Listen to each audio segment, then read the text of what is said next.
कुंती हिंदू महाकाव्य महाभारत के प्रमुख पात्रों में से एक है।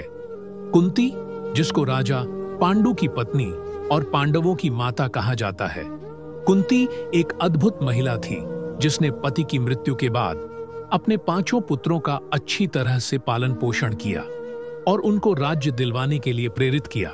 इन सब के बावजूद कुंती को कुछ लोग भला बुरा भी कहते हैं, क्योंकि उसने कर्ण का परित्याग कर गंगा में प्रवाहित कर दिया था। दोस्तों, आज के इस वीडियो में हम जानेंगे कि कैसे हुआ कुंती को सूर्यदेव से प्यार और कैसे कुंती और सूर्यदेव की एक गलती से कर्ण को पूरी जिंदगी अपमान झेलना पड़ा। तो दोस्तों, वीडियो में आगे बढ़ने से पहले अगर आप हमारे चैनल पर नए आए हैं तो वीडियो को लाइक करके चैनल को सब्सक्राइब जरूर करें।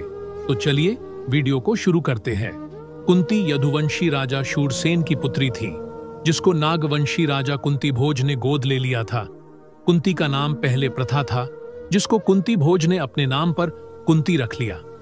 एक बार राजा के महल में ऋषि दुर्वासा पधारे। पिता की आज्ञा से कुंती ने ऋषि दुर्वासा की खूब मन लगाकर सेवा की। जब ऋषि दुर्वासा जाने लगे, तब उन्होंने कुंती की सेवा से प्रसन्न होकर कुंती को वरदान मांगने को कहा। कुंती को कुछ समझ नहीं आया। तब ऋषि दुर्वासा ने कुंती को इच्छा पुत्र प्राप्ति का वरदान दिया, जिससे कुंती किसी भी देवता का आह्वान करके उन्हें बुलाकर उनसे एक पुत्र प्राप्त कर सकती थी। लड़कपन में कुंती ने ऋषि का वरदान ग्रहण कर लिया, लेकिन उसे क्या पता था कि यह वरदान आगे चलकर उसके और उसके पुत्र दोनों के लिए अभिशाप बन जाएगा। कुछ समय बीतने के बाद एक दिन कुंती अपने कमरे में बैठी थी। उसने सोचा कि क्यों न ऋषि दुर्वासा के वरदान का परीक्षण किया जाए। क्या सच में कोई देवता आएंगे या नहीं? ऐसा सोचकर कुंती अपने कमरे की खिड़की की ओर देखती है और सूर्यदेव को निहारने लगती है। वह सूर्यदेव को देखते हुए सूर्यदेव का वही मंत्र बोलती है जो ऋषि दुर्वासा ने उसे बताया था, और थोड़ी ही देर में कुंती के द्वार पर सूर्यदेव प्रकट हो जाते हैं। सूर्यदेव ने कुंती से उन्हें बुलाने का कारण पूछा। कुंती ने कहा, हे सूर्यदेव, मैंने तो बस आपको ऋषि दुर्वासा के मंत्र की शक्ति का परीक्षण करने के लिए बुलाया था, और अब आप जा सकते हैं। इस पर सूर्यदेव ने कहा, कुंती, तुमने जब हमारा आह्वान किया तब हमें तो तुम्हें वह देना होगा जिसकी मंशा से तुमने हमें बुलाया है। अब हमें अपना अंश तुम्हें देकर ही जाना पड़ेगा। ऐसा सुनकर कुंती घबरा गई और उसने अपना दरवाजा बंद करते हुए सूर्यदेव से आग्रह किया कि आप वापस चले जाएं। मैंने भूलवश आपको स्मरण किया था, कृपया मुझे क्षमा करें और अपने लोक वापस चले जाएं। इस पर सूर्यदेव ने कहा, कुंती, तुम डरो मत, अब हम तुम्हें अपना अंश देकर ही जाएंगे। ऐसा सुनकर कुंती चिंता में पड़ गई और उसने पुनः सूर्यदेव से आग्रह किया कि वह अपने लोक वापस चले जाए। उससे जो भी हुआ है भूलवश हुआ है, जिसके लिए वह आपसे क्षमा चाहती है।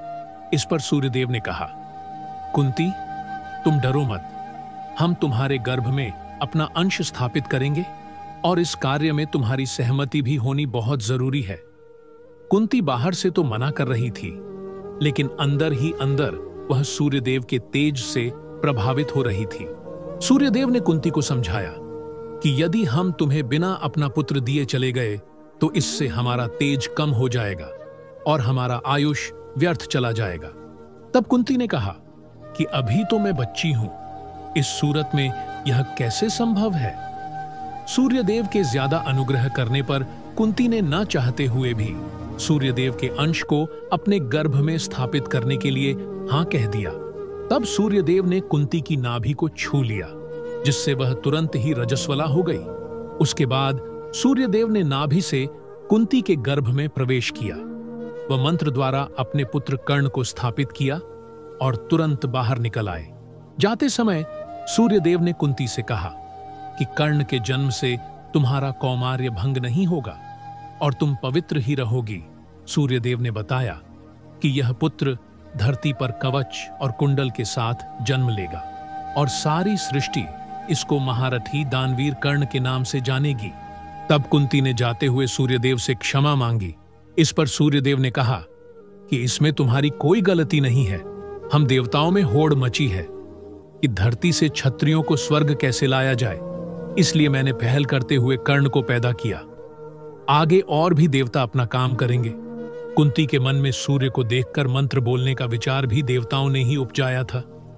सूर्यदेव के जाने के बाद कुंती एक तरफ खुश थी, लेकिन दूसरी तरफ उसे चिंता घेर रही थी कि अगर किसी को पता चल गया तो क्या होगा, कि एक बिन ब्याही कन्या गर्भवती कैसे हो गई।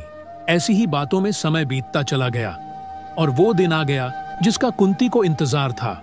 दुनिया से अपने गर्भवती होने का राज छुपाते हुए कुंती ऋषि दुर्वासा के आश्रम पहुंच गई और कर्ण का जन्म ऋषि के आश्रम में ही हुआ।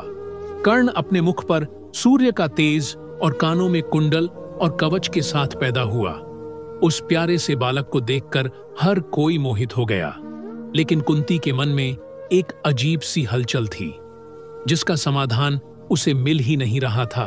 तब कुंती ने अपने दिल पर पत्थर रखकर उस नवजात शिशु को एक पालने में रखकर गंगा नदी में प्रवाहित कर दिया। सूर्य के आशीर्वाद से कर्ण को कुछ नहीं हुआ और कर्ण एक निसंतान दंपत्ति अधिरथ और राधा को मिल गया। अधिरथ एक सूत जाति का व्यक्ति था, इसलिए कर्ण को लोग सूत पुत्र कहने लगे और जीवन भर कर्ण एक राजकुमार होकर भी एक सूत पुत्र कहलाया। तो दोस्तों, यही थी कुंती और सूर्यदेव की प्रेम कहानी, जिनकी एक गलती की वजह से कर्ण को जीवन भर संघर्ष करना पड़ा था। तो दोस्तों, आपको यह वीडियो कैसी लगी? आप अपनी राय हमें कमेंट बॉक्स में लिखकर बता सकते हैं। वीडियो पसंद आई हो तो वीडियो को लाइक और शेयर करें। चैनल पर अगर नए आए हैं तो चैनल को सब्सक्राइब करें। वीडियो को पूरा देखने के लिए धन्यवाद।